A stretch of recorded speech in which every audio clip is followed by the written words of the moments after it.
didn't see that. Do you know Chris and Michael?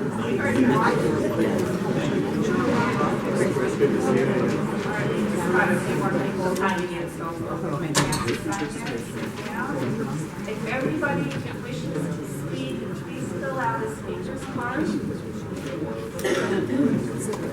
Fill out a speaker's card and decide how to speak.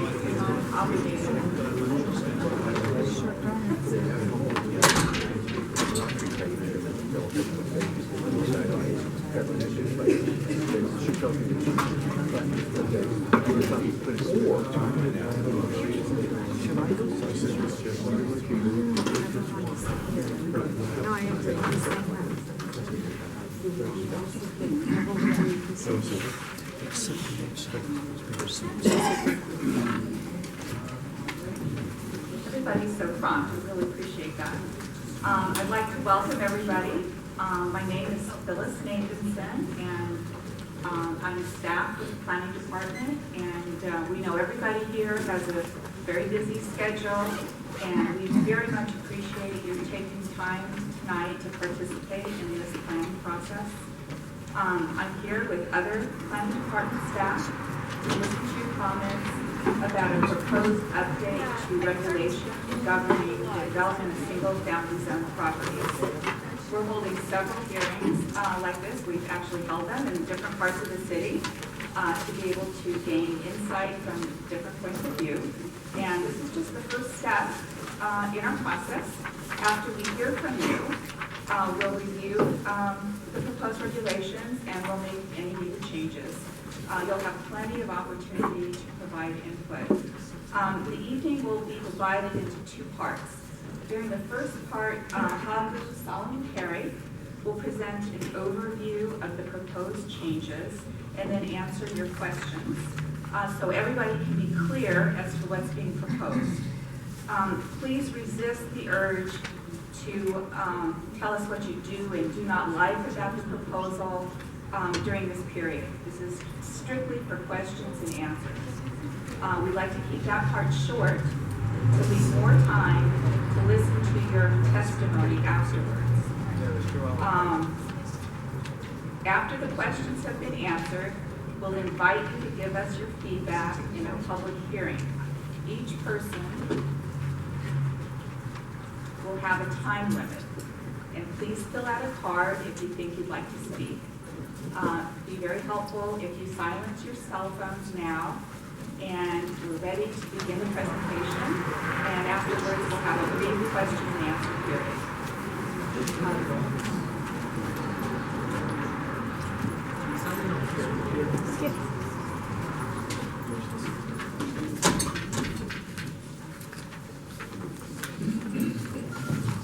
Okay, can everyone hear me?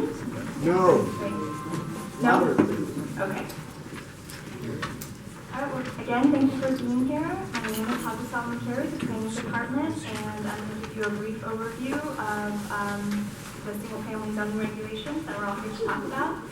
I'll start by reiterating what Phyllis already said. This is the very beginning of our process. This is like the sausage making, for lack of better terms, and we'll see a little short timeline of the steps to come to give you a sense of where you are in the process in a more visual manner.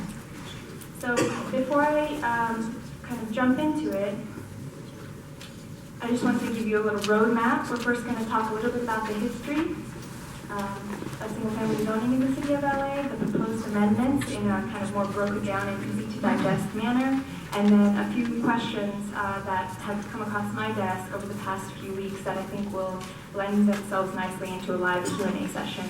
And just keep in mind that the first portion of this is really about questions, and then we'll move into the testimony part. So, I got you. Okay, so by way of history, as many of you know, the city currently regulates height, setback, and floor area ratio for single-family zones. Prior to the current regulations on the books, there was very permissive zoning allowed in single-family zoning. Sometimes, with setbacks and things taking into consideration almost a 3-to-1 FAR, basically meaning that the size of the house could be well over this in square footage, the size of the lot that it was built on. So that really necessitated the regulations that are in place now. And that happened in 2008, and that scaled back that original very permissive zoning regulations.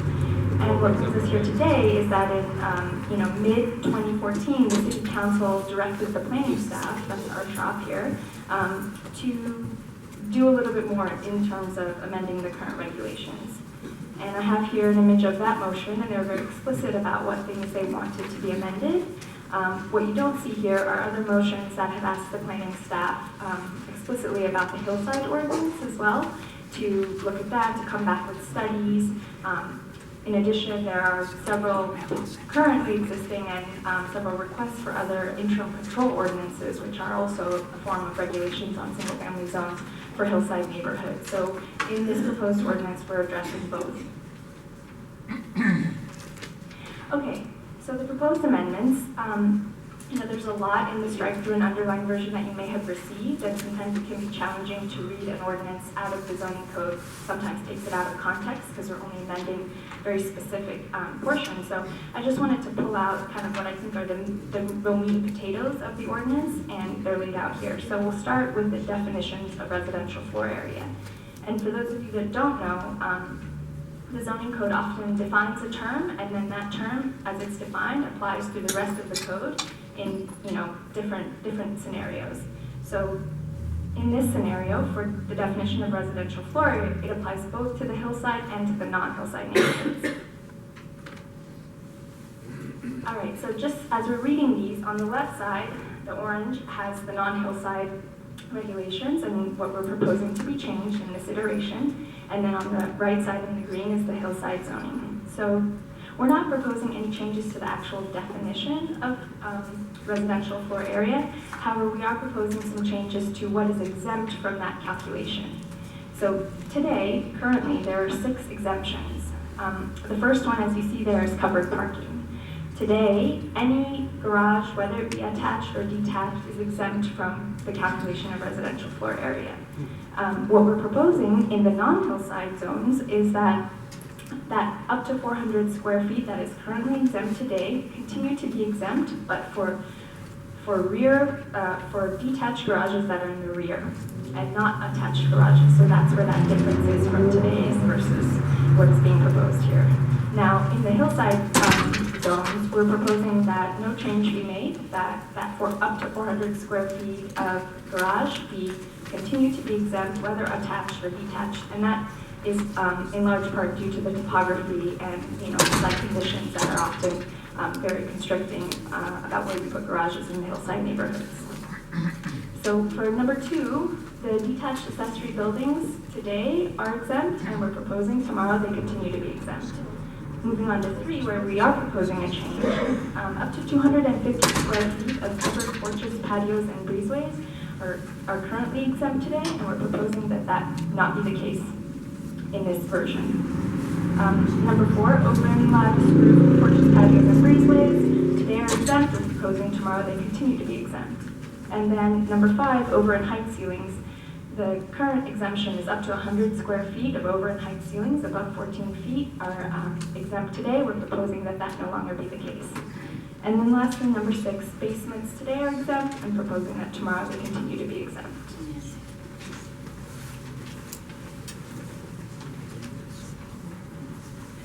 Okay, so now moving on to floor area ratio.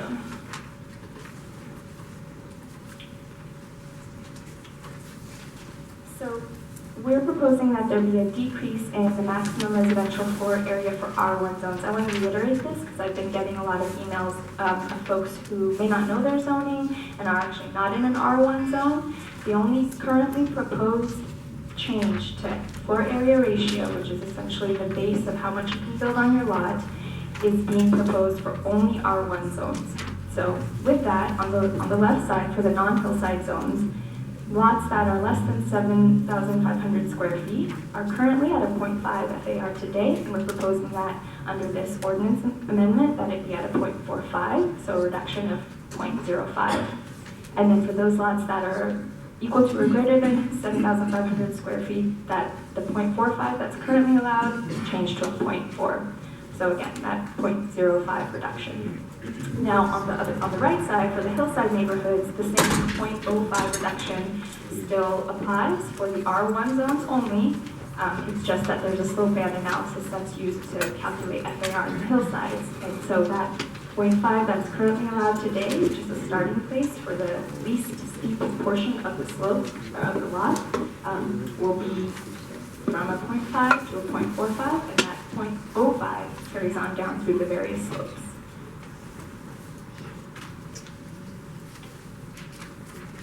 On to bonuses. Okay, so many of you know that today there's a 20% bonus offered. That 20% bonus will continue to be offered in this proposed ordinance, in this proposed amendment, excuse me. The only difference is what will garner you that 20%. So on the left side, in the non-hillside neighborhoods where there are currently 3 options for that bonus, we're proposing that 2 of them be struck, leaving you with the third, which is proportional stories. And then on the right side, in the hillside neighborhoods, where there are currently 7, we're proposing that 4 be struck, and the remaining items 5, 6, and 7 there, including the 18-foot envelope height, multiple structures, and proportional stories will remain as bonus options. So I'd like to draw your attention to the image at the bottom. So today, in order to get 4 proportional stories, that 20%, you need to have your second story be 75% of your base floor, which in most cases is your first floor, not in all cases. We're proposing that 75% be changed to 60%, which is effectively, shrinking that second story. So that's how the bonuses are being proposed to change under this iteration. Okay, for hillside grading, as the name suggests, only applicable to hillsides. So in the hillsides, there are lots of regulations, and underneath them there are certain exemptions for grading. There's actually 3 categories, and we're highlighting one of them here, which is why I have Roman numeral I there.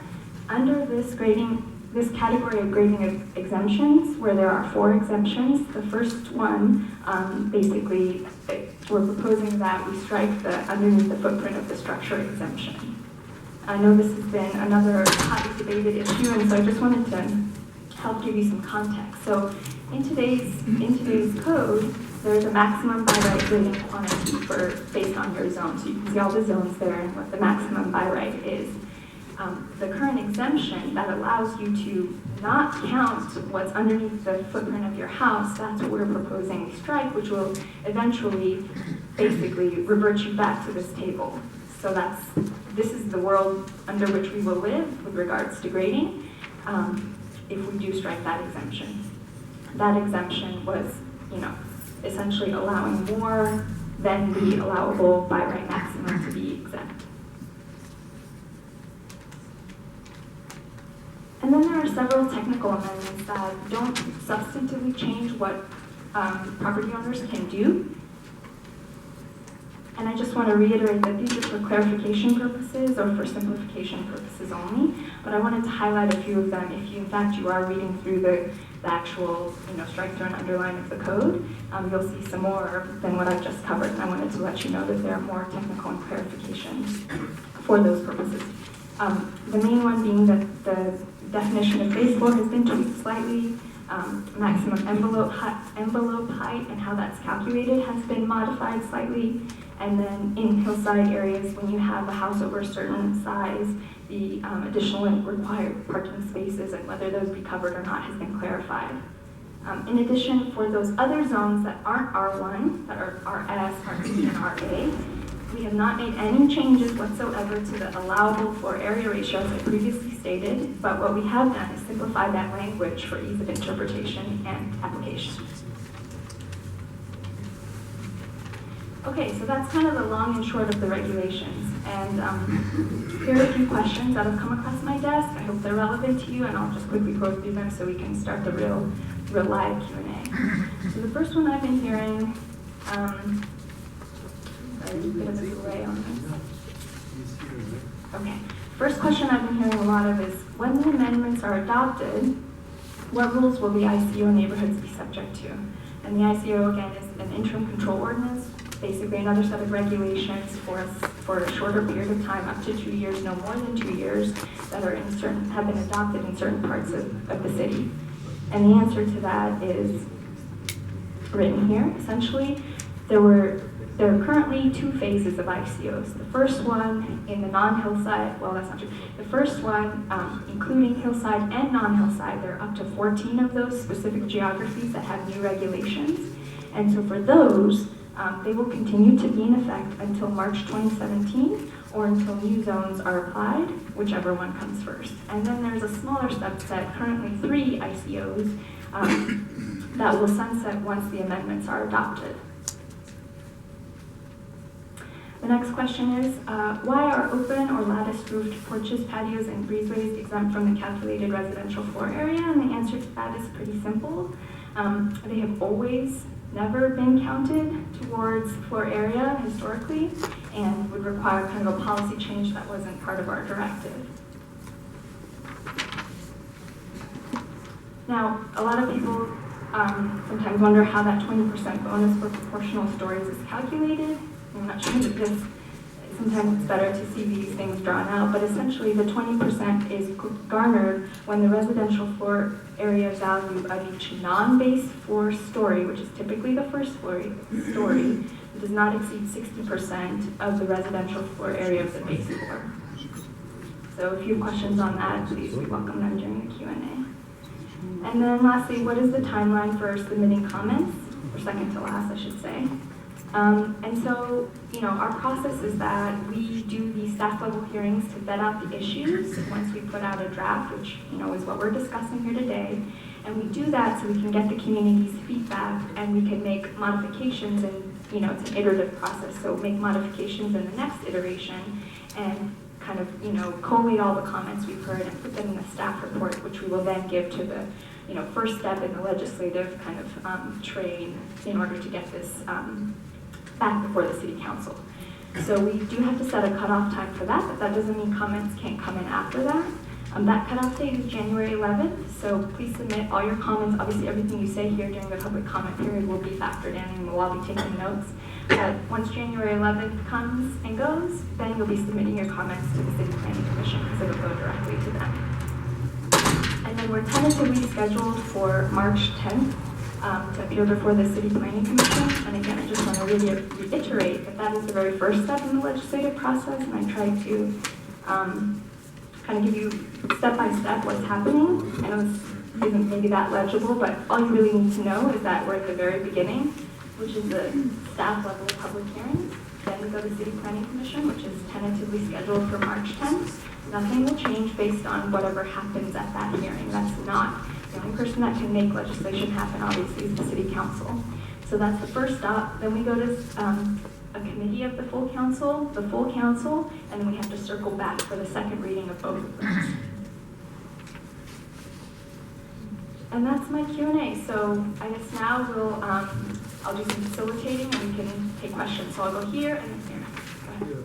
One of the big problems we have in our under the hillside area and subsequent streets is that the basements, what happens, we get like strip like that. There's an upslope, they at the street level, all the way into the hillside, so they can basically put like 3-box levels stuck into the hillside. Has any of your reforms addressed that problem? All right. We're going to have to reiterate your question. Sorry. Yeah, I live in a hillside area on substandard streets with very steep slopes. And one of the problems we have is that I live in an older house, which basically was caissons, and the natural grade was maintained. The houses we're getting now, they basically strip mine the hillside, so they just dig in flat from the street level, and you get big cutout of the dirt. Basically, it's like a 2 or 3 story flatland house that 3 pancake layers in, but it's all in the hillside. Now, what have your reforms to address that problem? Certainly, it's a great question. So that exemption of what is underneath the footprint of the house is proposed to be struck, which would address that issue, because the check and balance then is the maximum by right grading allowed. So if somebody wants to do something of that nature, they would have to go through a discretionary process that one would need to make findings on, which, if you're not familiar, is basically an AZA, somebody at the city planning department making a decision about why somebody needs to have that and why that's different than any other property, on their block. So yes, the short answer is yes. The exemption, striking the exemption of the underneath the footprint of the house is going to address that in large part. Here, regarding the flatland proportional stories, so if you had a 4,000 square foot home, 60% of it would have to be on the second floor, let's say, and then then you would get a 20% bonus, which would be 800 square feet more. Of that 800 square feet bonus, does 60% of that 800 have to be on no more than that on the second floor? Yeah, so whatever square footage you get in bonus, you have to, divide and keep the proportionality. I think we had here. Yes, we read the ordinance, and what we see in the old ordinance and not in this ordinance is the ability of individual communities to make an overlay zone where they can make further restrictions that suit their particular community. This is a big city with many, many communities. One size doesn't fit us all. What does this do to that? Because we read this, it's not there. Yeah, so Deborah, chime in whenever you want, but essentially what you saw in the ordinance is stripped out sections of what we're amending. So just because you didn't see it in the draft doesn't mean it's not there, and neighborhoods will continue to have the opportunity to go above and beyond and get specific regulations. I think we have a question here. In the back too. If you're far away, maybe we can just queue up to the back. That might be much easier. I have two questions. In that timeline that started in, I think it's in March, right? Well, it's starting right now, but yeah. Okay. What's the end of the timeline? If there's no. Right. So that, once we get to a city planning commission, that begins kind of a political process that the planning department doesn't dictate. Once the city planning commission hears the item, whether they choose to keep it in commission or move it forward, it's on the city council districts and other people to make that schedule, which is why there's no end timeline. Okay. So there's no way to really know for us. Not 2 years, 5 years, 10 years. I couldn't tell you. Okay. Wow. Okay. And then my second question was on the first illustration that you were talking about, the bonuses and the 60% base for, does that go for if the lot size is under 7,500 square feet? Yes. Okay, so That that goes was for just for that. There's different rules if it's over 7,500 square feet lot size? No, the bonus goes for everything at every, all the zoning we covered, there's a bonus option for that. The only slight modification or change to that is that if you have a really small lot, you can get a 30% bonus in the hillsides, which is not being proposed to change, which is why I didn't cover it. Okay. So just to be clear, I'm just confused by this sheet that they handed out. It says average potential home size 5,300 for over 7,500 square feet. That means that's that they can build? There's a sheet, can I borrow it for a second to show? So this has been circulated around, this is not from city, this is not from the city, so it's not directly relevant to what we're proposing, it's just facts that's according to somebody else who has provided that tonight. Oh, okay. I think it's best if we queue up. So if you have a question, get in line, and that way we can hear. And remember, too, this is the opportunity just for questions and answers. You'll have plenty of opportunity to provide testimony afterwards. Your first chart referred to the R1 zones, but they are RE, RF, etc. Does the proposed ordinance also cover in the same spirit all the other zones, the RE zones, etc., or it's just different for all of those zones? That's a really great question and a really important answer. The only proposed changes that I explained today that would affect any other zone that is not R1, meaning the RA, the RS, and the REs, is the definition of residential floor area. Because as I described, that definition applies to all single-family zones, right? And so that change of what is exempt today versus what will be exempt under this proposed amendment would apply. So say, for example, a hillside neighborhood would be upwards of about 350 square feet. That will no longer be exempt, but the base floor area does not change in the RS, RE, and RA zones, only the R1. So specifically, for example, in an RE zone, the grading is not part of that because you're only proposing definition clarifications. Okay, so the grading does apply to All of them. to all zones, yeah. Hi, thanks for sharing all this information tonight. There was a question just asked about the changes for neighborhoods. I'm going to make that the more specific question because I too did not see all the original language of the BMO with the strikeouts and the revisions. It was very, very difficult to know what you were changing or not changing, what was being left or not left. So my first question is when are we going to have a full, complete markup copy draft of the changes? I mean, that is available now. I think what you're saying is, Well, no, because there's language that's in the original BMO that's not in your draft copy. Specifically, the one that was alluded to was section 13.13, the residential floor area district, right. the overlay district. So the question would be, I guess, simply enough, is the residential floor area district tool going to remain in the BMO as previously written, or will it also be amended? Yeah, so the answer to that is that BMO, BHO is the base.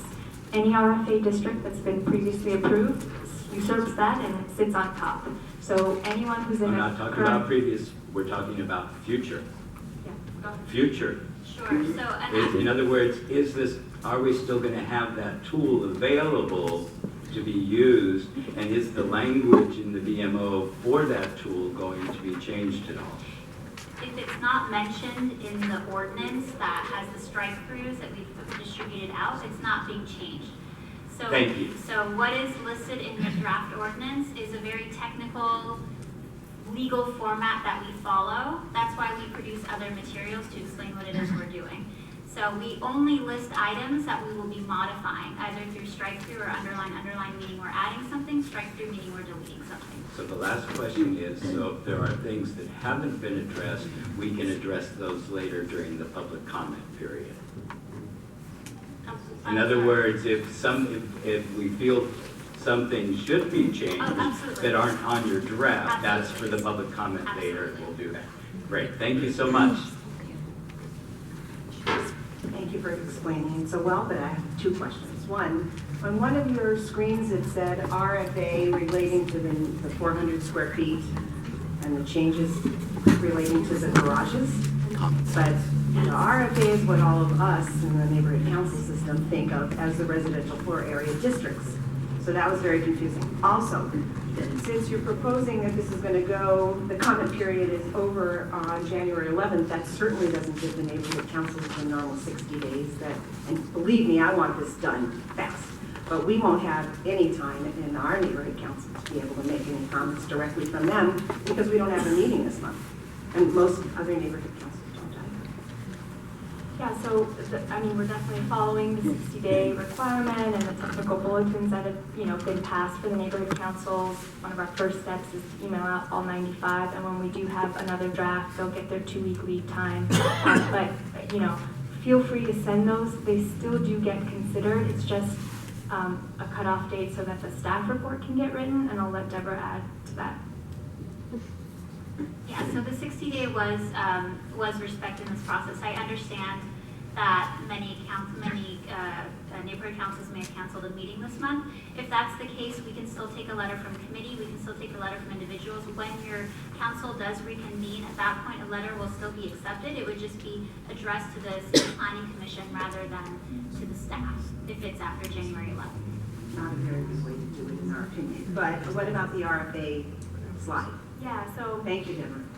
Yeah, I totally agree. I think it's quite confusing. The RFA districts are their own, development standards and regulations. The reality is floor area is a common definition, and we wanted one for residential, so that's why it's called residential floor area, but they are completely separate, and as Deborah previously stated, RFA districts continue to remain, which is why they're not in the strike-through and underline. The floor area, comma, residential Okay. is what's being proposed. Okay, I'm sorry, I have another question. We already have a residential floor area district in Studio City, and what appears to be changing would be better than what we have. Do we have to go through the RFA process again to get what isn't included in order to accept what's in the BMO? Yes. Yes. Let's see if he answers the question. I'm not sure I heard your entire question, Lisa, but you have an RFA, that's forever, unless you want to change it. But if you get that removed, I'm sure it's an easy process to have the RFA no longer valid, and you would revert back to. I'm not saying to go away, take away the RFA. A lot of our RFA is not part of what you're changing. But the square footage of the property could be less the way that you're calculating it now than what we have, because ours is 53% now, with all those bonuses that I hope you're going to get rid of anyway. Right. But we So could end up with. you would either need to modify your RFA, or you would need. You can't modify need to your modify RFA. it through the community planning Okay, process. any idea how long that process would take? Okay, thank you. I can't tell Thank you. you. It's in the code, you can't modify it. In the RE zones, the RE hillside zones, where you have a flat lot, how does the grading differences affect somebody who may want to do a basement below their house if it's a flat lot in the RE zone? It'll just revert back to the maximum by right grading allowed. There's a formula currently, it's 500 cubic yards and then 5% of your lot area converted into cubic yards, or the maximum limit for your zone. Okay, where would I find that information? I can show you on the side, but it's 1221, it's the 1221 section under grading. What's the definition of breezeway? Is it in the code? Good question. I don't know what it is, I think I looked, but I could be wrong. I have to talk to you offline and see. Should it be in the code? It's something to consider, and you can make that comment during the public comment. And the second question is, how did you arrive at the reduction of 0.05 FAR? What was the reason, the thought process that you went in? How did you arrive at that number? The very short answer is that it was explicitly requested in the motion from council. We did several models to kind of see what that would mean in that square footage. Obviously, you kind of have to pick a lot size to figure it out. So we did do kind of the analysis to see, and it seemed reasonable, but initially it was explicitly stated in the motion from council. Hi, are there any protections or limitations on development in the hillside that are being taken out of the existing ordinance? Protections in terms of neighborhood character or protections? Yes. No. Hi, I could be mistaken, but it seems to me that the BMO and the DHO kind of speak more to new construction. From an addition standpoint, either second floor or backyard, what are the standards? The standards still apply, like you can go up to that max FAR, including the base FAR plus the bonus if you meet the requirements. But I also have some folks from building and safety here who can probably speak more clearly to that, but essentially you have to comply with the provisions, right? Yeah. Hi, well, thank you for all your work. I'm not very familiar with the BMO, but I wanted to ask, first of all, is height being addressed and to what degree? No changes to height limits. So they're not being reduced at all? No. And why is that? Because what's happening, obviously, is of course these new structures are towering over other properties, and the height of each story is excessive, and so I know the maximum is 35 feet, but they're literally going to that 36 foot. So I'm just 30 feet. Sorry.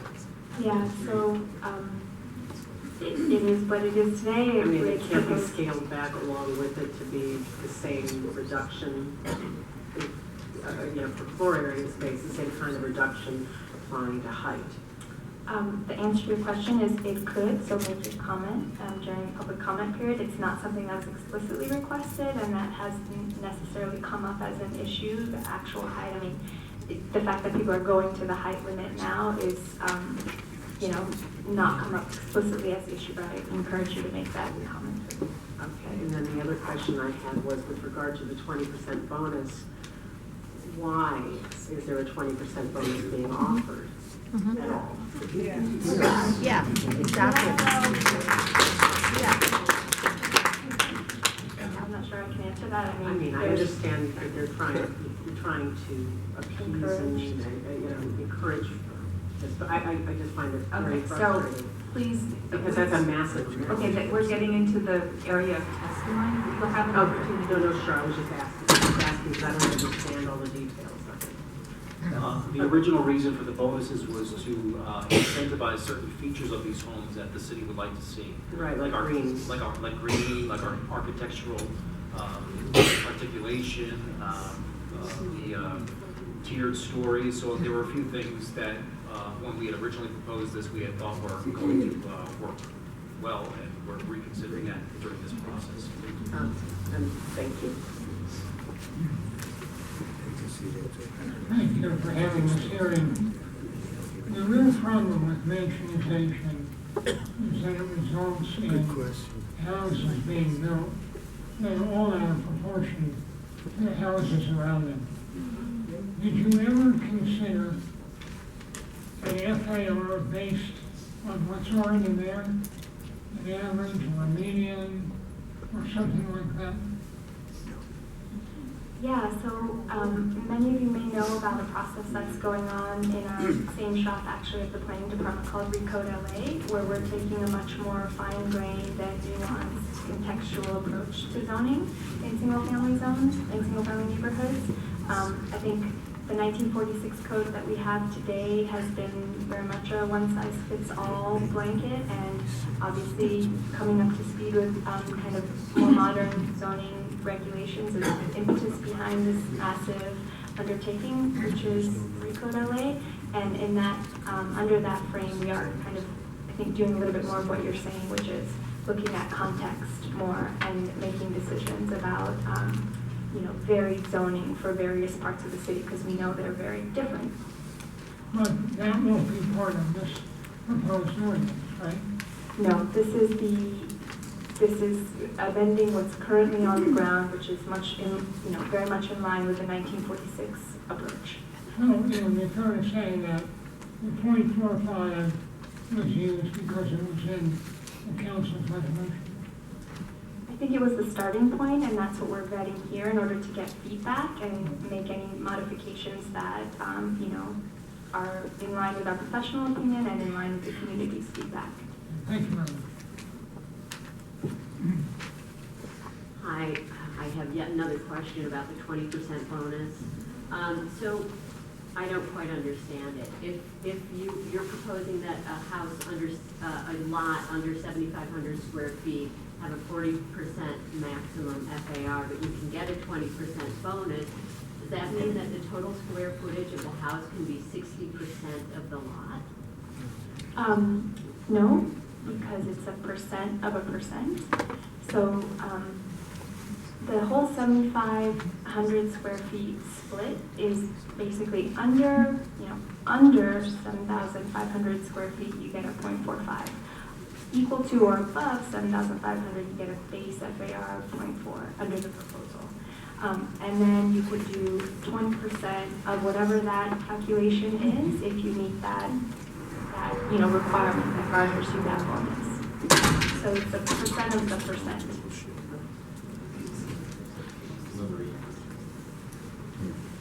I was just wondering about the history of this, and, whose idea was this to make an addition to the 2008 Mansionization Code? Like, how did it come up? How did these things get started? Who on the city council You mentioned the city council came up with it, but you didn't say who. I was wondering. So each of the, when a motion comes out, it's made by a certain council member or several, and they all sign the motion. And in this case, I think it's Karetsa Ghanem who signed and seconded. But it, you know, I can't speak to the one in 2008, but Right. I should have said this. I'm going to email this presentation out. You can see the signatures of that motion. Okay. And my second question is, did anybody on the city council do any kind of an economic impact study? Yeah, so in 2008, No clapping, iteration please. of this, No what? no clapping, but in the 2008 iteration, that very request came up. And just so you all know, the planning department doesn't do economic analyses, but there is an arm of the city's, family that does do them, the CLA, or Chief Legislative Analyst. So the Planning and Land Use Management Committee of Council asked the CLA to do an analysis, and I'm happy to email that out with everybody. This time? No, in 2008. What about this time? Yeah, I encourage you to make that comment on record, and when we do go before the commission and the committee, if you say that, I'm sure they'll, be obliged. So no one on the city council thought to have an economic impact study? At this stage, and for this version, it hasn't happened. But like I say, it happened at a later stage than we are at now for the 2008 modifications. And I'm happy to send that out. Thank you. Hello, my question is about Granny Flats, AB 1866. And how does this ordinance impact or involve that in any way, shape, or form? The Granny Flats, which are allowed by state, are they included in calculations of a barn? Yeah, so in the exemptions for floor area, residential, there's up to 400 square feet for accessories. And those are the accessories that are state regulated by ZA Memo 120 or whatever. Right. Yeah, I think one could use them, to kind of overlap and not count towards base FAR. They're allowed by right because of the state mandate, and I'm definitely Yeah, that could be one use for that 400 square feet, or it could be an accessory living quarter for the main structure, but that is one possibility. But it's not exempt. I just want that clear. It is included in the BMO. Okay, Right. great. Thank you. So if you wanted to build one at 600 square feet, the 400 would be discounted and 200 would count. Yeah, on the second to last page of your markup, there was a reference to geotechnical reports using the most stringent standards possible. But elsewhere in the document, it makes reference again to geotechnical reports, but without the language. What is the difference between a geotechnical report that uses the most stringent standards possible and one which does not? I think you're referring to the actual strike through and underline of the ordinance, right? Yeah, second last page. And, okay, I'm assuming that's the grading page. I don't know the intention was to have a difference, but I can follow up with you on that. I understand that the 20% bonus was given to achieve some intended results, such as greening, maintaining architectural standards, and yet you are canceling that without any cancellation of the 20%. And greening is a carbon issue, and it's a state policy to try and become more green. How is it that planning department doesn't consider greening important? Right. Yeah, so this has been a question that's kept coming up. I mean, there still are options available that we're encouraging to get with regard to that 20%. And the green, bonus option was explicitly stated in the motion as being requested to be struck. I think the thinking behind that is that when the city adopted its version of the Cal Green Code, that it took some, it adopted its own version solely because it went above and beyond what the state requested. And I think the thinking behind that, and this is something we're still looking into, is that the tier 1 options, because it's not LEED anymore, and I don't know if everyone's aware of that, but that sunsetted in this ordinance. So the tier 1 options under the Green Building Code it's been suggested that they're not, maybe not, wouldn't necessarily garner you the 20% because of what you have to do in the mandatory version. But we're looking into it, and I encourage you to put that, that remark on record. You mean you're still going to have a greening requirement to receive the 20% bonus? Currently, it's proposed as being struck as an option. Right, so you still have 20%. You have removed the objective, which everybody seems to be striving for us to be green. Yeah, so the city is still green. It's kind of embedded its greenery, its greenness in the green building ordinance. That's why we have that, and why we've kind of embedded that within our system. So our logic and our policy is not to encourage people to do what they already should be doing, but there are other things we're encouraging that garner the 20%. Is that? I can understand the other things, but I can't understand greening being removed, Okay, so, architectural standards sir? being, yes. So could you please restrict your comments now to actual questions? You'll be given an opportunity to provide testimony in a few minutes. Sure. Thank you. So I'd like to, I got you just a few minutes late. I'm just curious if I understand this correctly. That this whole ordinance is not to, reduce or potentially eliminate these McMansions in our neighborhoods, but maybe just to squash them as far as the amount of space they take up on the lot. Is that basically it? The proposed ordinance has some elements of a reduced FAR and some elements of, excluding certain exemptions. So I'll let you interpret that. Well, you said earlier that there's nothing in here to address height, which means that you're still in the flatlands here in a lot of our neighborhoods, which are all single story, still going to allow these monstrosities to be put up. Is that correct? Yeah, the height regulations are not changing. They are for you what they are for your neighbor, and what you choose to do with that has remained the same and hasn't been proposed to be changed. But I invite you to put your comment on record, and we'll be happy to look into that. Well, let me ask you another question, and in regard to a different type of greening. None of this is taking into account things like solar panel installations, because by state law, you can't block rooftop that has solar panels on it. Is any of that going into any of this at all? Like I say, the height limits are not changing, and if you're saying that that's limiting your solar access rights, then that's a separate issue. Thank you. Hi, thank you for your explanation and everything. My question is, was there an intent to encourage developers to build detached garages as a result of limiting, including the attached garage into the residential floor area? Yeah, so in the non-hillside neighborhoods, we're proposing that the detached garage in the rear not be counted towards floor area, whereas the attached garage would count to floor area, primarily because it does add to the, bulk and mass of the primary structure. So that's what's being proposed.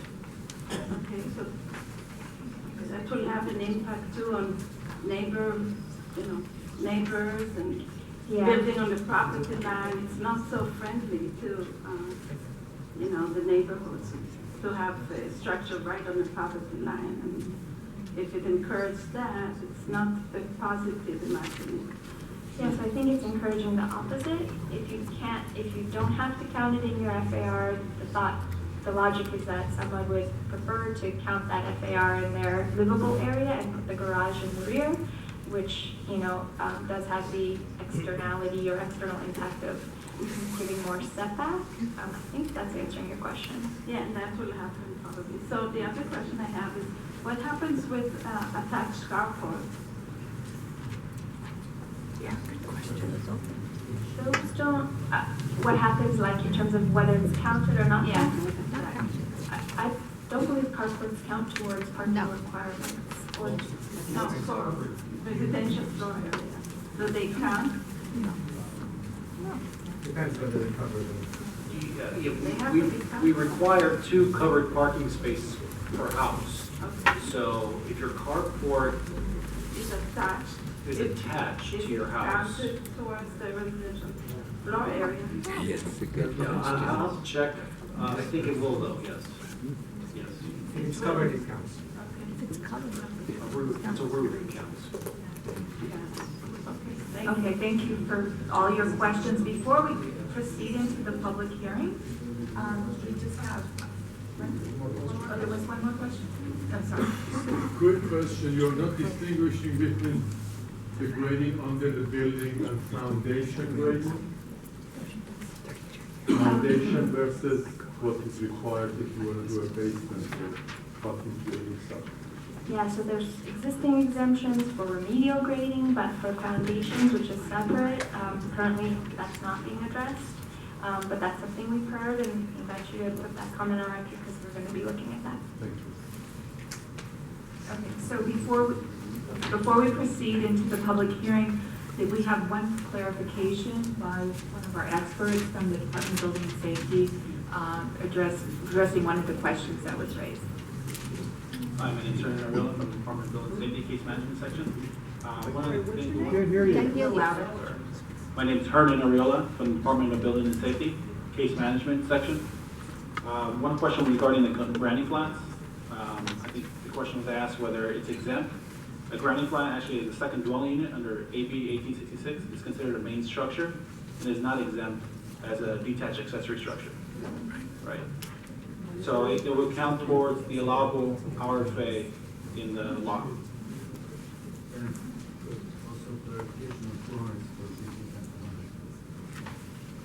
Oh, the exemption currently under RFA definition, which is a residential floor area definition, it exempts a 200 square foot accessory structure of a total combined of, you can have 2 accessory structures up to 200 square feet to be exempt.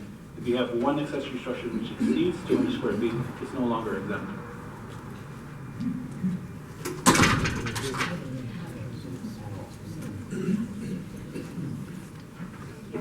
Okay, so we're going to start our official public hearing in a few minutes. You do need to fill out a speaker card if you wish to speak. I've got quite a few speaker cards, maybe 50 of them. If anybody else wants to speak, please turn in a speaker card. We would like to hear everybody who wants to have something to say. I'm going to call up a few people at a time. Please queue up behind the microphone, and we'll limit your comments to 1 minute. And please be respectful of everybody who's here. Everybody has a right to voice their opinion. And please, no cross-talking. Direct all the comments to me. I'm the hearing officer for this public hearing. I will not be able to answer any questions during the hearing. And don't speak out of turn. Wait till your chance to speak. And so I'm going to call the first few.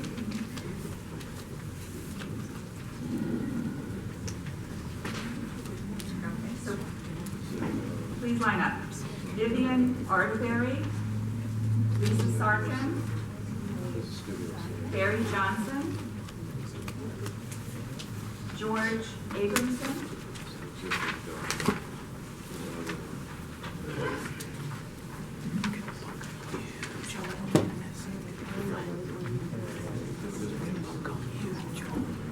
Vivian Arterberry.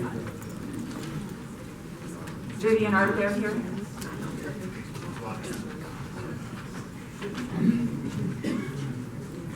Vivian Arterberry. Okay, you'll have 1 minute to speak.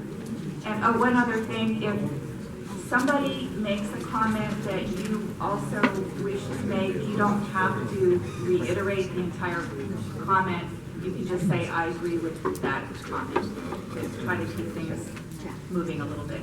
Okay, please begin. I'm Vivian Arterberry. I represent.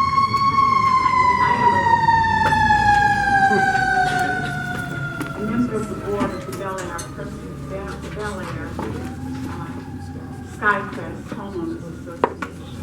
And I want to say that our board that represents around 300 members endorses the amendments of the Planning Commission. And we thank the Planning Commission for their efforts. Thank you. The next speaker is Lisa Sarkin. I'm here, even though I'm not a neighborhood council, I'm here for myself. And as a stakeholder who worked for more than 5 years to get the original BMO into the municipal code, let me tell you that even with the Studio City residential floor area ordinance, there are too many loopholes and the houses are still too big, as I'm sure you all know. There should be no menu or bonus options for applicants to choose from to build larger homes. The reason for that, in our opinion, is that there is no oversight to any of it with the Department of Building and Safety. Even with our RFA, nothing is ever really looked at after the building starts getting built. We need real enforcement. I mean real enforcement that has consequences. You're eating into her time. It's The not fair. simplest rules of the RFA and the BMO are not enforced no matter who requests it, the neighborhood council, the councilman. We have some simple things that are supposed to be on the fence that none of our Department of Building and Safety guys will cover. And if anyone feels that the 1 minute time limit is just too short to make a complicated point, we invite you to submit anything in writing. We will certainly read it. Barry Johnson? Yes, I can't say how important on the flatlands detached garages are, because a detached garage means there is a driveway, and that driveway gives the all-important spacing between the houses. And if you go into neighborhoods where several big mansions have been built, where they don't have the driveways, that's where you really see the mass, and it's like looking at a wall of buildings with no spacing whatsoever. And the other thing I just want to say is, they said our property values would go down in Studio City when we got an RFA. They've done nothing of the kind. In fact, they've gone up at the same pace as the rest of the city. And the spec builders are laughing all the way to the bank, because now they're building a smaller house because of our RFA, selling it for the same price they would have as a bigger one, and they've spent less money building the house that they sell. So they're making more money on a smaller house because they're selling it for the same. Thank you. George is a passionate speaker. You got that. George Abrams. Okay, 3 points is that there should be no FAR exemption for basements, because this is where all the abuse is. All this does is encourage grading, more grading than it would be otherwise. Second is that green buildings, architectural features, proportional stories, or any other goal should either be mandated or not, because a building size increase should not be allowed to achieve other political, aesthetic, or social goals. This actually gives you the wrong lesson that if you do some so-called good thing, then you're excused to do some other bad thing.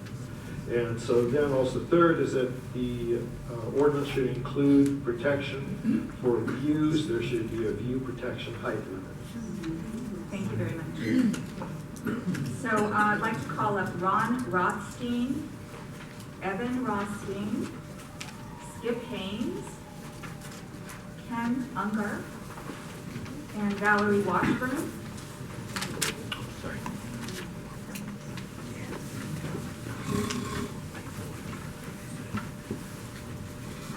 Are you Ron Rothstein? Please begin. Okay, I would like to say that I think that the 2008 measure went pretty far, and that this increase in the limitations of what you can build is going to have a very, very big economic impact that a lot of people aren't realizing. They all think, well, the developers are making a lot of money. Yes. Well, there's a lot of people besides developers who work in the real estate development and building industry in Los Angeles. And Los Angeles is exhibiting a renaissance compared to a lot of other cities. And it has to do with because there is a building boom. And it's creating great economic activity, lots of jobs. And by enacting these new measures, you're going to put a limit on development, and developers are not going to develop. Now, everybody thinks that's a great idea, but they're being short-sighted. They're not realizing that people are going to be out of work. Those people don't have money to buy things from people in this room who may sell vacuum cleaners or shoes. Okay, thank you very much. Evan Rothstein? Yes, hi. I just live up in the hills. I'm not a builder, I'm not a spec builder. I don't have any real agenda. I think that the biggest sort of point of all this is that people don't like the McMansions that are popping up a lot around Los Angeles. I think it's an aesthetic issue more so than anything else. You know, the style is contemporary, it's not a McMansion. I think if people really have want to fight this, I think they should create an overlay zone in their neighborhood. You know, personally, I like Spanish style homes. I like contemporary homes. You know, I think that these new rules are quite restrictive.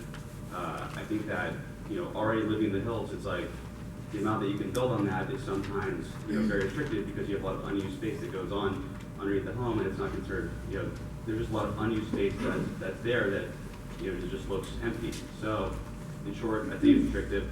I think if you want to create a nice neighborhood, create an overlay zone, it'll solve both problems. Thank you. Thank you very much. Hi, my name is Ken Unger. I'm an architect and homeowner. Sorry, the next one is Skip Haynes. Sorry. Hi, my name is Skip Haynes. I live in Laurel Canyon in the hillsides.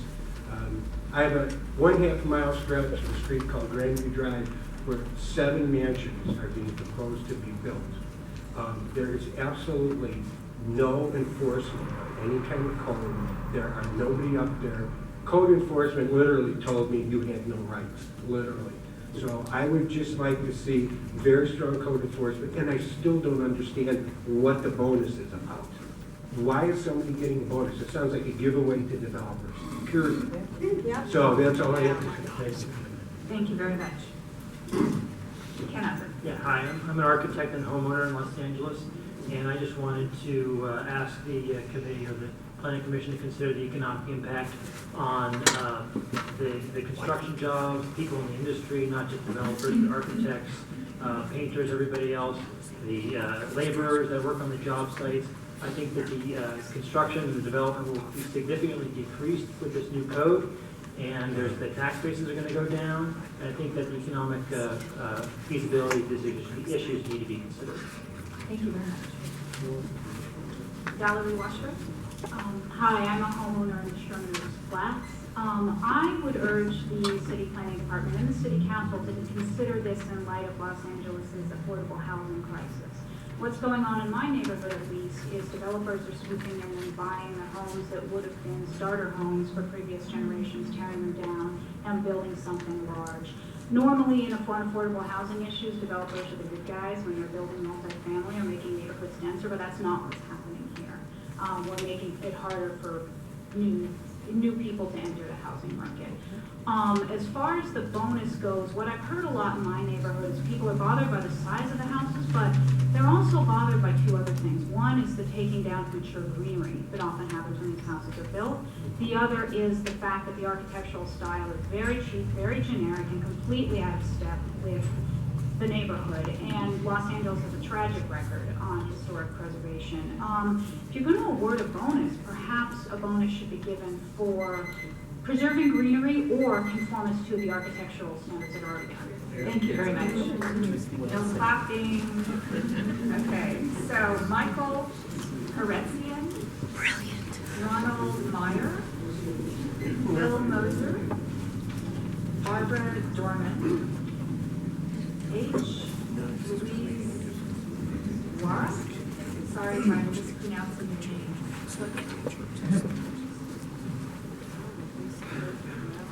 Michael Heretzian? Yes, I am. I live in Nichols Canyon, and this is a very strange and wonderful place. It is one of the 3 places in Los Angeles where the groundwater actually comes to the surface. While that is a storm drain, we had frogs croaking in April, we live in an area that has 2,500 square feet houses.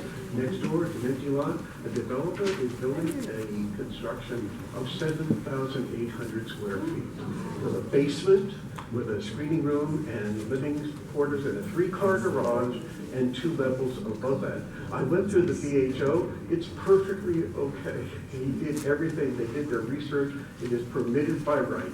It is so inappropriate for that neighborhood. I wish that somebody from District 4 will come to Nichols Canyon, because as one person said, one size does not fit all. And this is going to really be a detriment to the wildlife in Nichols Canyon, which I don't find any kind of recognition or concern by the city in this. Thank you very much. Our next speaker is Ronald Meyer. Hi, I like what he said about one size doesn't fit all. I represent the Valley Village Homeowners Association, and we came here tonight prepared to endorse these amendments. But considering the information given so far, we do not feel that we can endorse the amendments since they do not go far enough to limit the size of houses in Valley Village. Thank you. Thank you very much. Okay. Next speaker is Phil Moser. Yes, I live in Fashion Square area of Sherman Oaks, and I do agree they don't seem to go far enough, but I support them. We live in a neighborhood that was built in 1948, 6,000 square foot lots. And next door to us over the past year has been ongoing construction of a place that's almost finished. It goes from our property lines 5 foot to the new mansion. On the other side, same thing to the other side. 15 foot to the back fence, and that 15 foot is now taken up with a swimming pool and jacuzzi in time of drought. It's huge, it's massive. The same developer has bulldozed 6 in our neighborhood and is doing the same, basically the same plan. Hi, I'm Nuys. I've lived in Sherman Oaks since 1982. I also, like a gentleman before me, live next to a mansion, big mansion that's going up. Same, a 1-story version of it. What I've noticed, what I've not heard people address, is the environmental impact of this. Here we live in a city where we're encouraged to be green, we're encouraged to recycle, all this stuff. And I have watched truckload after truckload after truckload of broken house, broken driveway, broken pool, going into county landfills. And now I'm watching construction debris going off into county landfills. This is crazy. This is not environmentally friendly. We're much better reducing, recycling our housing structure rather than tearing it down and bulldozing it and throwing it away. It makes no environmental sense. It makes no sense in terms of our neighborhood cohesion. It makes no sense, period. Thank you. Thank you.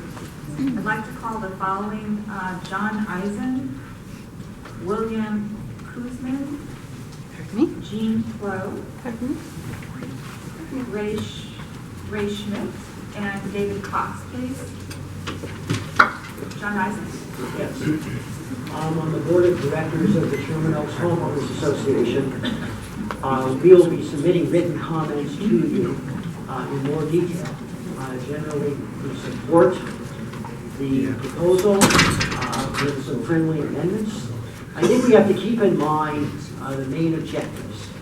And in a nutshell, privacy, the McMansions, the effect of the neighbors, the privacy, the sunlight, the effect of these McMansions on the sunlight of the neighbors, and the airflow. And I think those are the main 3 objectives in the community to these massive structures. Of course, aesthetically, we can all talk about how they don't fit in, but they affect these fundamental residential values. Why do we live in homes instead of apartments? We have privacy, we have sunlight, we have a backyard, and we have airflow. Thank you. Thank you very much. William Kuzman.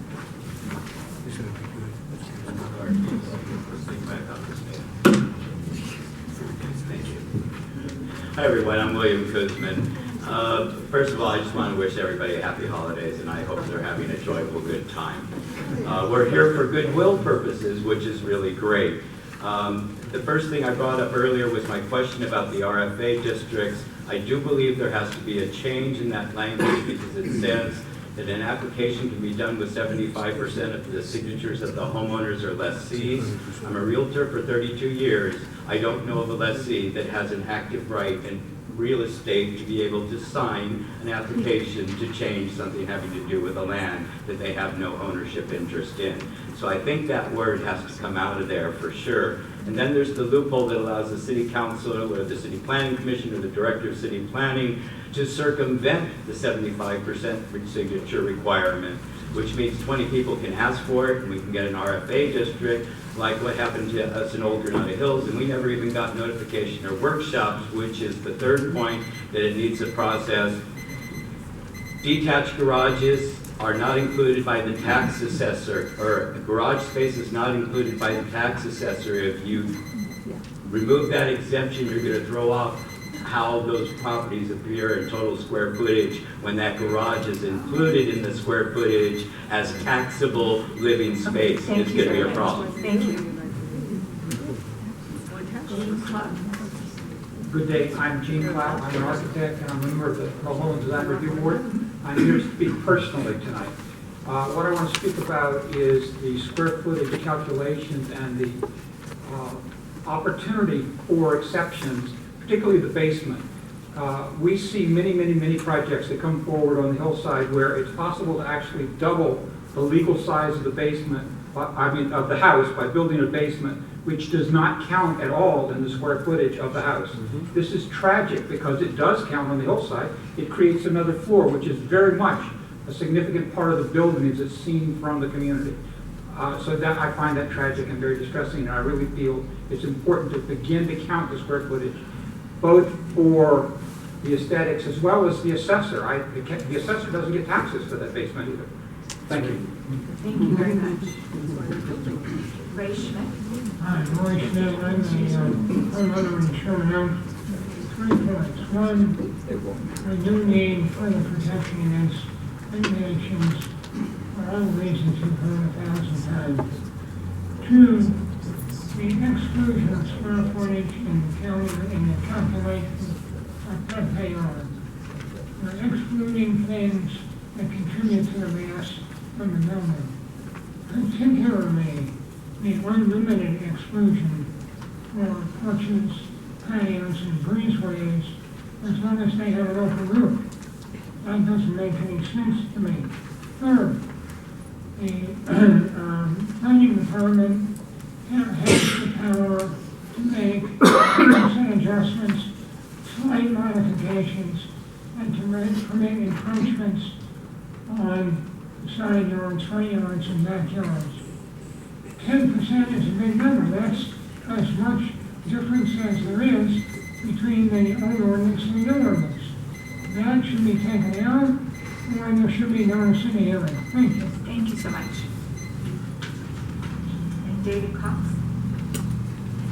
Hello, I'm a homeowner in Los Feliz and a small builder. I build small homes between 2,000 and 5,000 square feet. I'm holding a financial impact report here, a current one.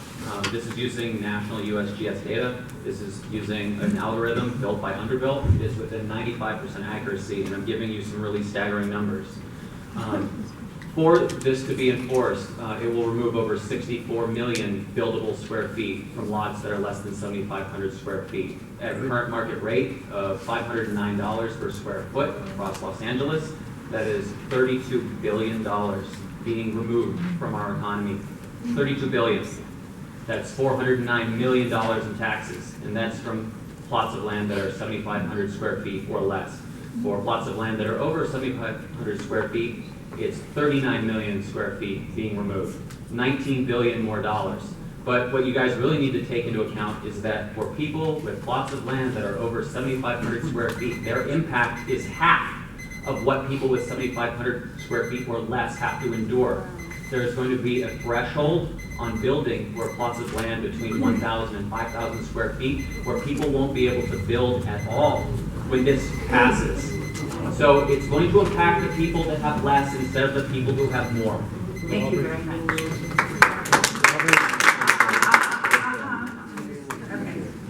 call Andrew Kopetsky, Marty Wall, David Springer, Gary Morris, and Nancy Segoyan. Andrew Kopetsky. Yes, good evening. I'm a Valley Village resident for 21 years. I've seen a lot of these McMansions sprout up.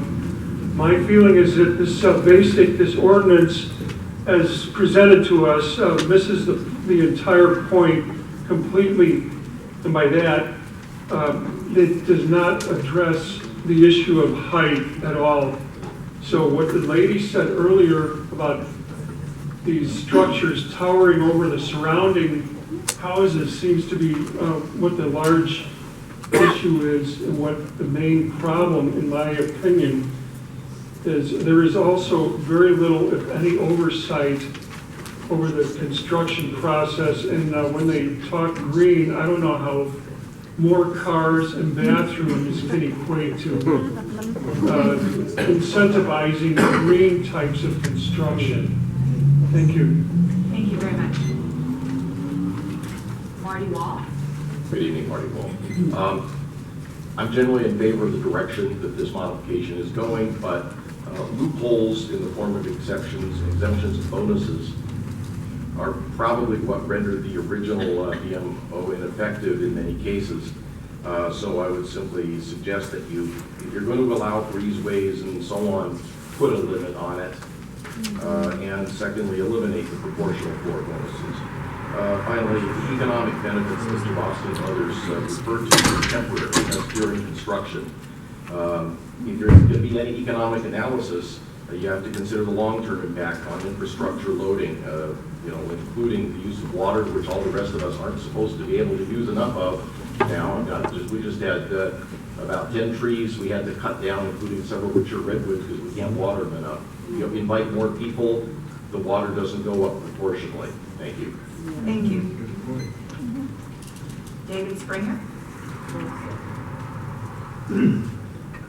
As you said, my name is David Springer. I'm a member of the Tarzana Property Owners Association. I'm on the board. I agree with what most of everything was said, but I also will agree with a gentleman that's here, David Garfield. I agree 100% what he will be saying.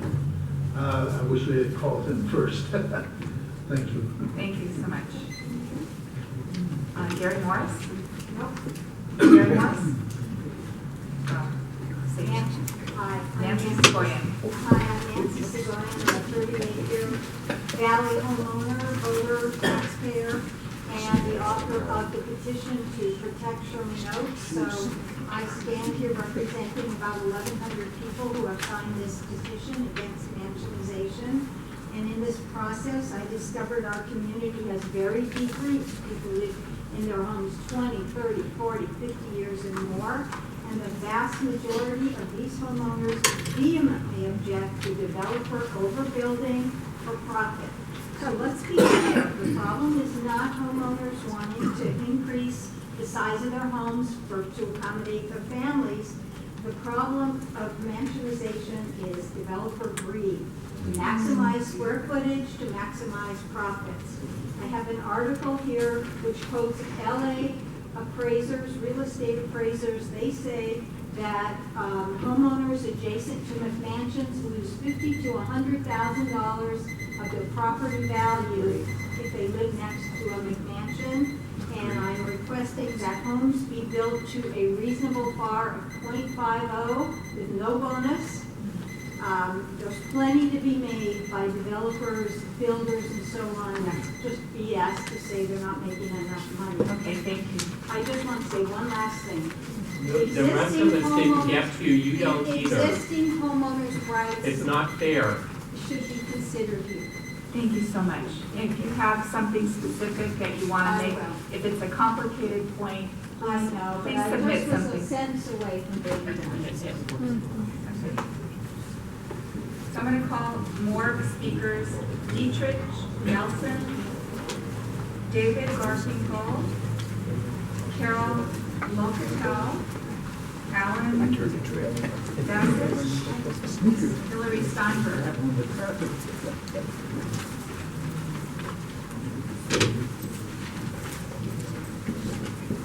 Dietrich Nelson.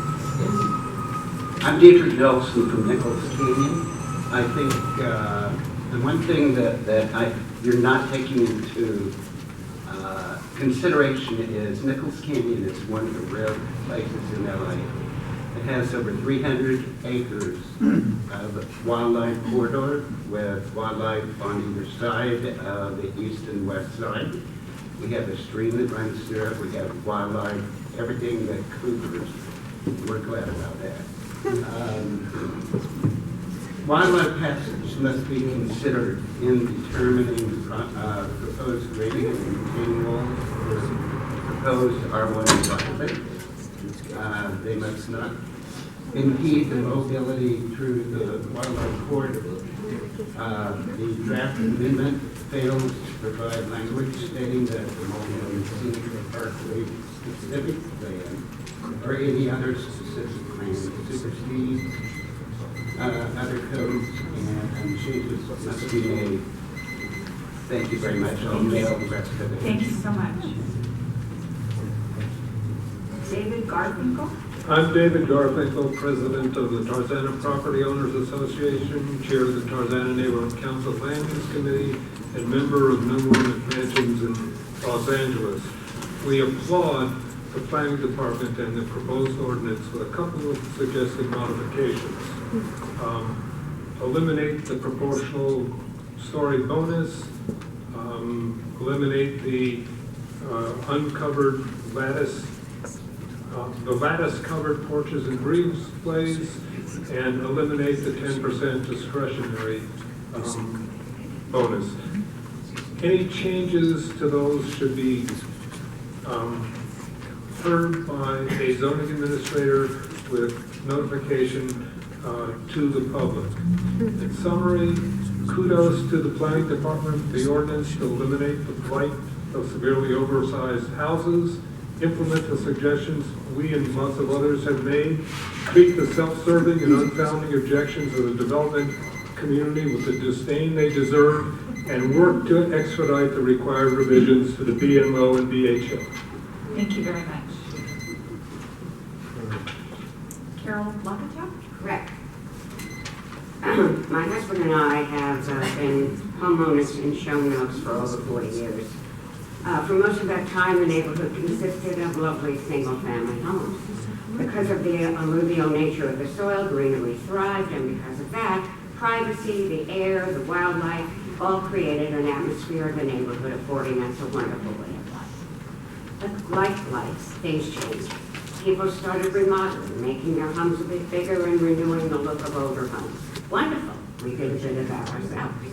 But then the developers swooped in and started building two-story bloated boxes that have no relation or regard to the character of the neighborhood. The modest house with the generous setback is demolished within days. Trees that have taken half a century to mature are bulldozed in minutes. Does the builder care? Penalties are nominal. And they're getting bonuses for building these monstrous things. Hopefully that may no longer be the case. However, I do understand that the chief zoning administrator, I'd like that to be axed, the 10%, and please protect trees. $1,000 is nothing to these guys. Thanks. Thank you so much. Dora Capriccio. Alan Dasich? Not here. Okay, Hillary Steinberg? Yes. My name's Hillary Steinberg. I've been a resident of Sherman Oaks since 1972, same house. We've enjoyed our community all these years. Frankly, I'm not an architect, I'm not a developer, I'm not a contractor, I'm a mere teacher. And very simply, I would like to know how this ordinance and the previous ordinance is benefiting us, the homeowners. What are we getting? We're getting dust, we're getting traffic, we're getting ill-behaved workmen. Nobody's mentioned the behavior of some of these people that are coming into our neighborhoods, invading our lifestyles, changing our lifestyles. building homes that are out of character. And according to the Sherman Oaks Community Plan, which I have read from cover to cover, it specifically states that neighborhoods are to be preserved and maintained and within character. And that has been violated over and over and over by developers who do not, by the way, live in our community. That's right. Thank you. Okay, I'm going to call the next group of people. Patricia Savage, Noah Stanky, excuse me, Lee Terse, and Leslie Barodi, and Ronald Ziff.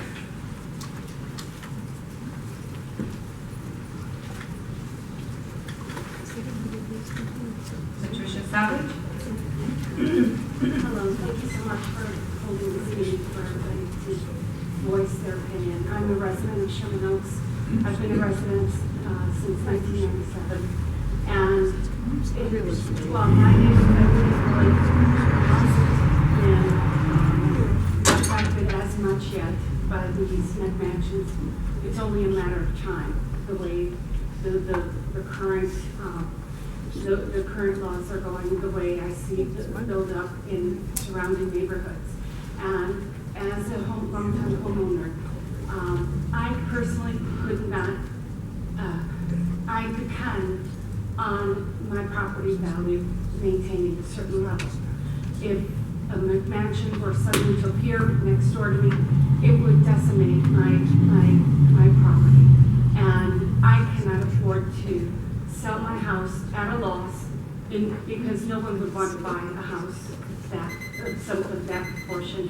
And as just speaking for other people that can't afford to move to another place, I would like the high considerations to be taken into consideration. Thank you so much. Hello, thank you. Noah Stampy? Yes. Someone mentioned the phrase self-serving. I think self-serving action is a two-way street. I think that it is short-sighted of us to limit one of the two driving forces of the California and Los Angeles economy. And I would like to leave us all with something that Bob Dylan says best. The times they are changing. Let's have them change for the better. Thank you. So is he supported? He didn't say. Hi, my name is Lee Tierce. I've lived in Sherman Oaks for almost 44 years. Every morning I take a walk around the neighborhood, about 4, 5, 6 blocks, depending on how I feel. Over the last 5 or 6 years, there has been non-stop destruction of homes on every block that I'm on. And that's one of the reasons I got involved in the committee, the Anti-Mansionization Committee at the Sherman Oaks Homeowners Association. I support this general spirit of the ordinance that is being presented, and I applaud it. I don't think it goes far enough. I'd like to see an elimination of the bonuses, as many people have mentioned. I think that the economic impact that has been a concern by the builders and architects is valid, except I can't imagine that if you're reducing a home by 0.5%, it's going to change that much of a design fee or the people that are working on it. And many of the other things that the people have said, I certainly agree with. Thank you so much. Leslie Burley? I am a vacant lot owner. I've put my life savings into buying this lot and had a dream of building a home there.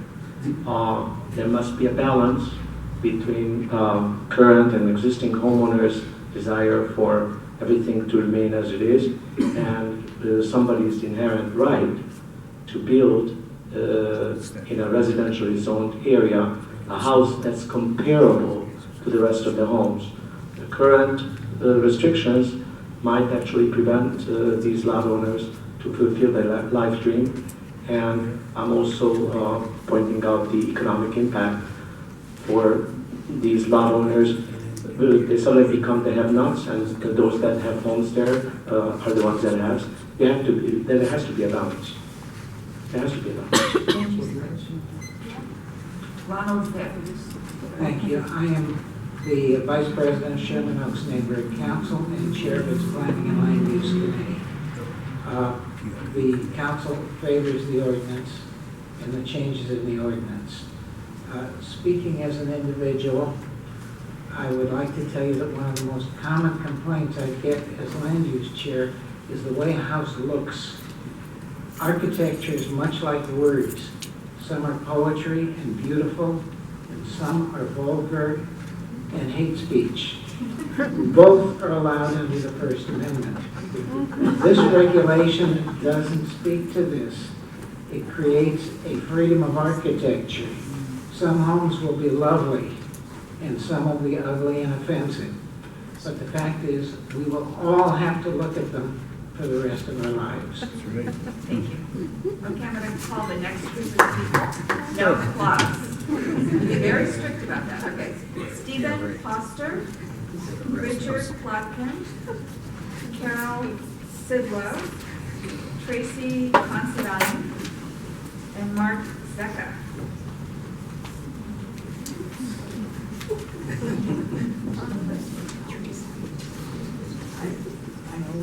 Stephen Foster, Yes.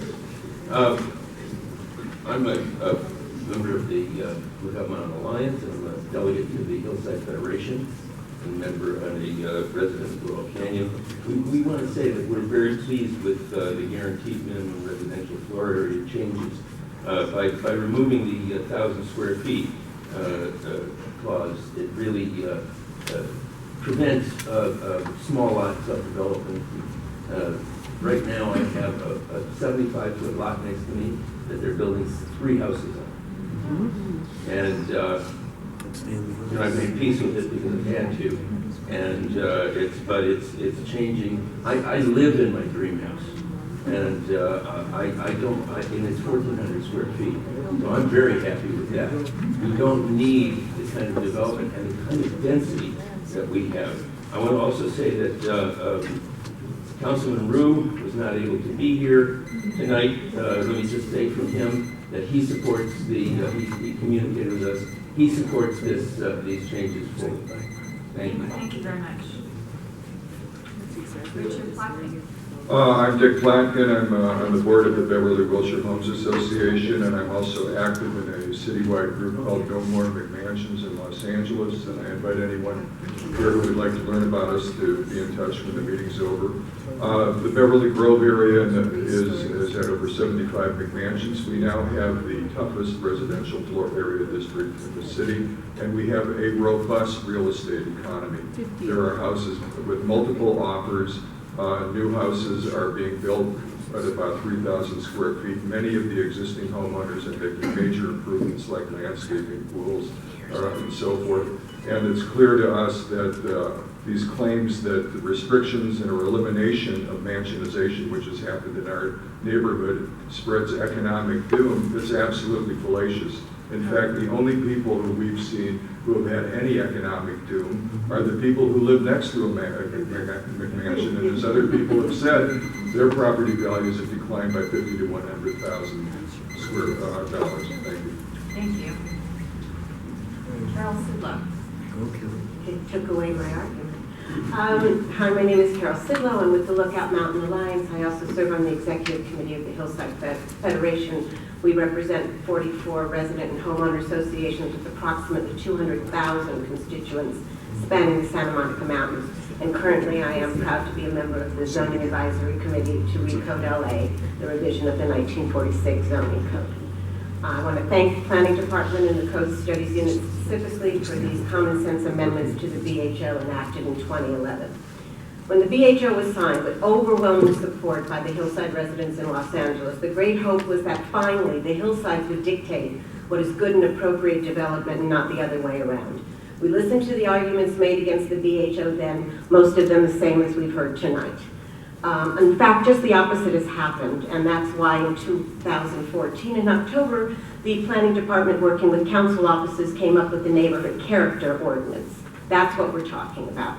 The Hillside Federation voted to support these amendments and add 2 friendly amendments. regarding one-to-one slopes or greater, which would require the city to map all the one-to-one slopes or greater in the hillside areas, to remove any ambiguity, and 2, to prohibit development of these one-to-one slopes or greater by requiring the applicant to seek the zoning administrator's determination. Are these amendments perfect? No, but we must not let perfect be the enemy of good. We urge our city to pass. Thank you. Tracy Considine. Tracy Considine from Faircrest Heights. I'm distressed that some realtors have used their professional networks to lobby against BMO reform. A well-respected realtor, Susan Sanford from Carthay Square, asked me to read a statement she prepared for the file. I was hoping to attend the hearing tonight, but lost a family member today. I'm a realtor. I believe the current BMO is flawed, largely due to loopholes that should be closed. I've been a member of an affected community for 28 years. We're not talking business, which is how most real estate or developer groups portray these changes. We're talking love of the city, community, quality of life, history, architecture, sustainability, and stability. The dollars a developer makes on a McMansion are put in his or her pocket, not spent in our communities. Don't let the almighty quest for a dollar override your constituents' quest for community and quality of life. With meaningful BMO reform, developers will still make their money, use a workforce, and will build and remodel amply sized homes, homes that can house modern families. Please adopt the amendments. Mark Zecca. Yes, hello, Mark Zecca. I'm a board member of the Miracle Mile Residential Association. I'm also chairman of the proposed historical preservation overlay zone for Miracle Mile. That's everything south of Wilshire between La Brea and Fairfax. I'm also a realtor, so I understand that point of view. A lot of realtors actually in my office in the Hancock Park area are very much against mansions. They ruin the character of the neighborhood, and I just want to make 2 points about that personally. I think if you're going to go ahead with this new amendment, keep the garage that's incorporated in the house should not be counted as living space. Keep it as restrictive as possible. And I'm really concerned about the height issue. It blocks light. I see how these developers come in the real estate business. They prey on $1 million house. It gets knocked down. Then they lowball the ones on either side. Before you know it, you have a whole row of McMansions. Thank you. Thank you. Please no applause. Okay, the next group is equal. Kathy Roberts, Ben Valentine, Nicole Jones, Rosalie Wayne, Marcia Fisk.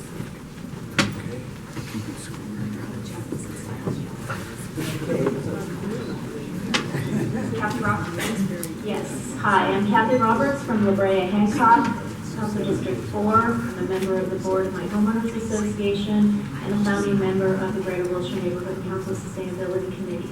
And I want to echo the comments of many who are spoken in support of meaningful reform, the elimination of the loopholes, and restriction in size. It's come to my attention that real estate agents, not the previous speaker, but other real estate agents and developers, have launched a massive email propaganda campaign based on misinformation, lies, and scare tactics.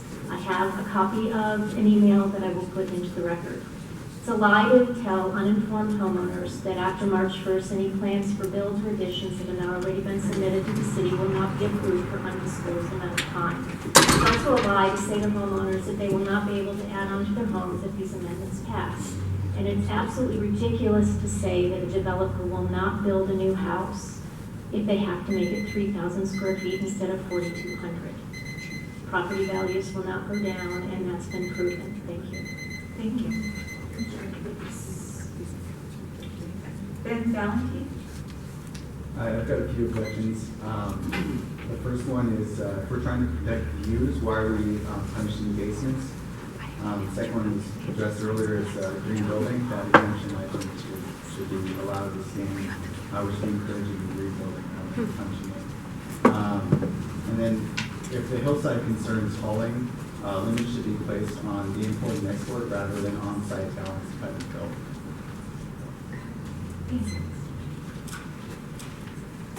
Rosalie Wayne. Hi, I live in Beverly Grove. I'm a member of Mid-City West Community Council here representing myself. 2 years ago, we passed an RFA in Beverly Grove, and we heard all the terrible things that were going to happen. And I just want to say that business is booming in our neighborhood. Realtors are contacting us all the time. They're still selling properties. What seems to be happening is in terms of remodeling and additions, that the quality seems to have improved because they're not just tearing them down, they're being done in a more thoughtful way that's more compatible with the neighborhood. So I think that everybody is very happy with the way it worked out, and I don't think that developers are unemployed in our neighborhood. Thank you. Marcia, please. Good evening. It's actually Maria Fiska from. Sorry. That's okay. My handwriting. I'm from Old Granada Hills, board member of Old Granada Hills Residents Group. I'd like to share with you a little bit of our battles. Starting in the late 1990s, we have been very concerned about mansionization lot splits that have been divided, 3 homes going up on a single lot. Many of them converted to group homes. We have been very concerned about the overdevelopment in our area, and as you see, many neighborhoods, many wonderful neighborhoods are here before you sharing the same process. We would like to encourage you to go forward with the amendments to the BMO. Also, please do not change in any way, shape, or form the provision for the residential floor area district. Ours has just been approved via the community plan. We are looking forward to a robust real estate boom in our area because now we know that we have protections and we appreciate it. Furthermore, I would like to propose some amendments to the current BMO. Uncovered breezeway patios, balconies must be counted as floor plate space. Proportional stories must be based on net footprint of the first floor, and please eliminate the discretionary 10% so that we can have coexistence of reasonable development. Thank you. Thank you. What's your name? Hold on. Oh.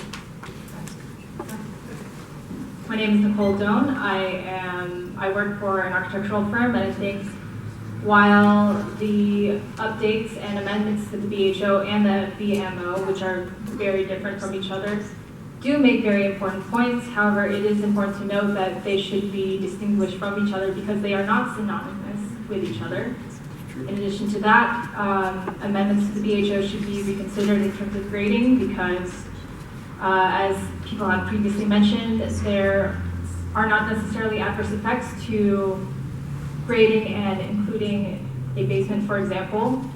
And so instead of restricting grading, for example, maybe developers or people in the construction business should consider responsible development, construction, etc., rather than excluding it altogether. In addition to that, let's see. Thank you. If you have more comments, you please submit them in writing. Okay, so I have the last group. If there's anybody else who wants to comment, please make sure you give me your card. William Sullivan, Tom Freeman, Karen Cheney, Jolene Bell, and Dalise Ortman. Tom Freeman. I think it was the second one there. Yeah, is there William Sullivan here?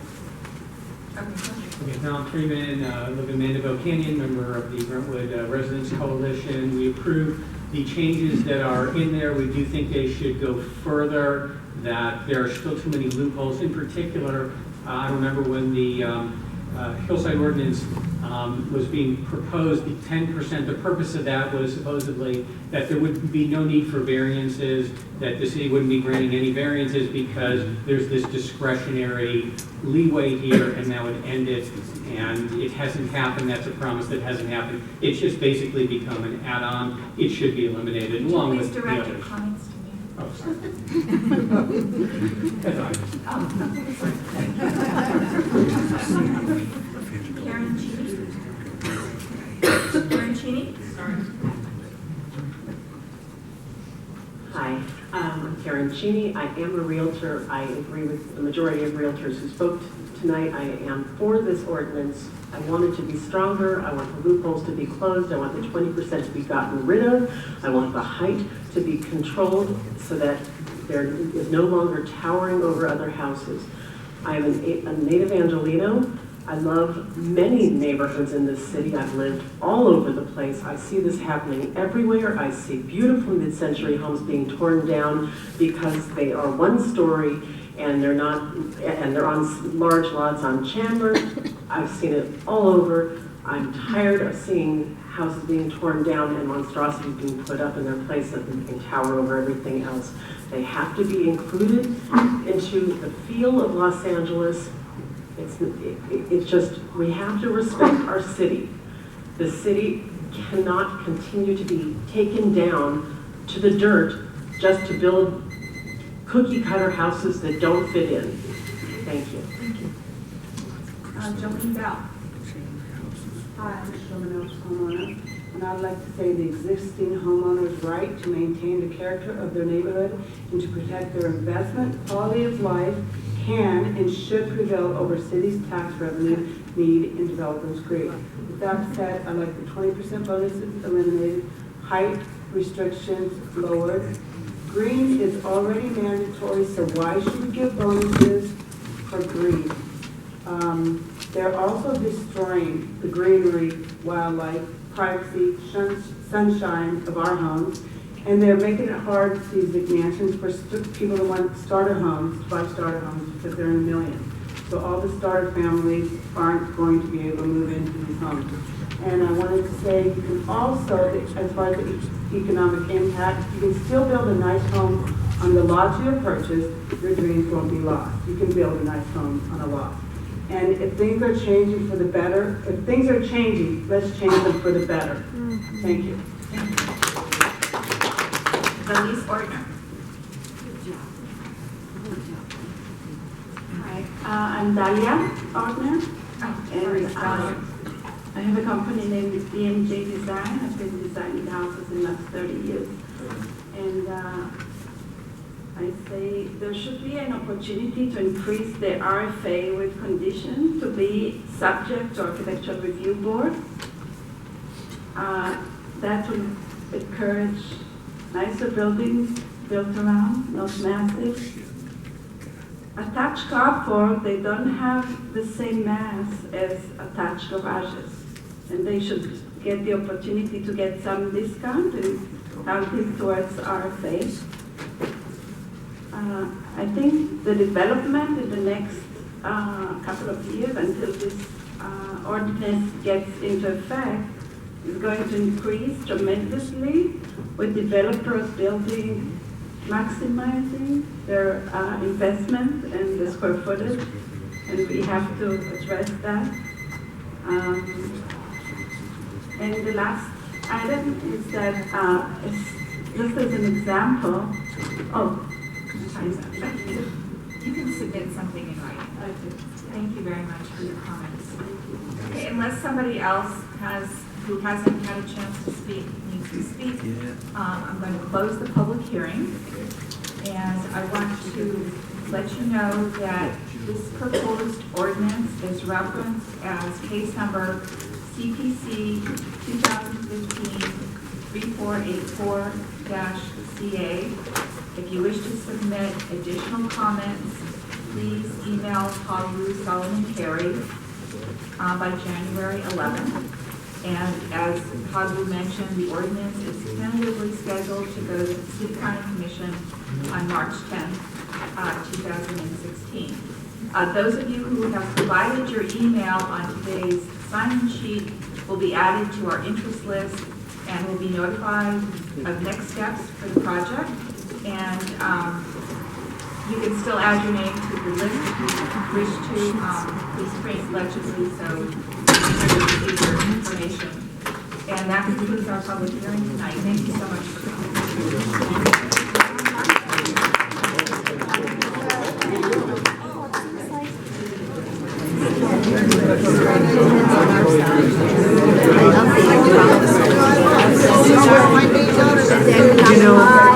We went to the first one.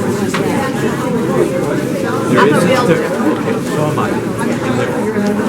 Granted, this is not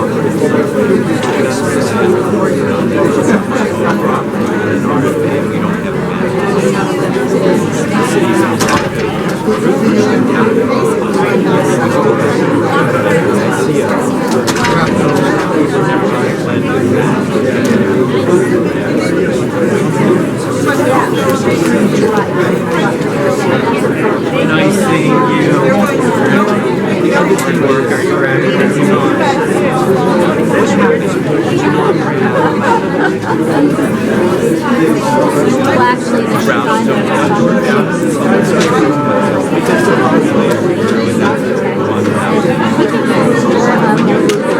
what's going on here? If they realize they haven't got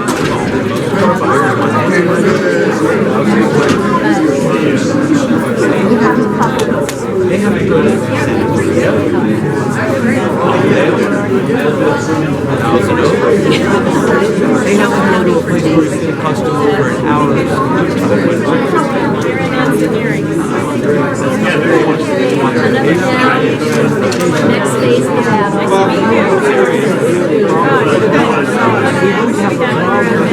So you know Shelley Wakers then? Yeah. She's my hero.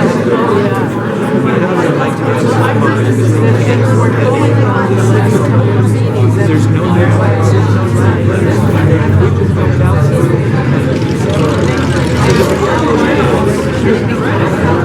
we're changing. And the change that's bring is natural. And yes, nobody, when change comes, somebody's always right. How many jobs have been lost?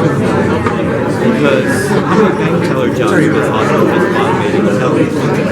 How many jobs have been lost because technology can't that's what because of that change. See, so there has to be a more global. The city has to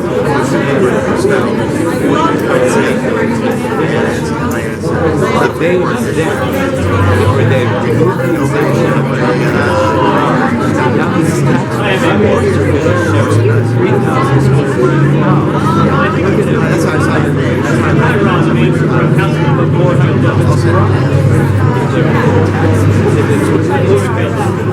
That's not right.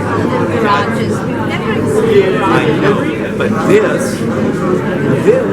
makes your attached garage part of your living space. See, I'm just saying it's a problem. The detached garage, that thing is passed by giving the exemption of the detached garage. Number one, you have a 75 square foot lot. You got frontage. If you're going to go in your house, you've got a 10-foot driveway to go back to your detached garage. You build up your house. Now, how wide does that driveway have to be? Plus a 5-foot setback to the house. Tear down the third of the house to get your driveway. It's they don't. Right. And the other thing is, do we know what's going to happen? They're going to go ahead and utilize the bonus, put the garage out, convert it to cement, put up with cardboard, and there's going to be more cars on the street because they're not going to be garages in the back don't get used for cars. We know this. Yeah, they use it for, and we're on tape. I'll have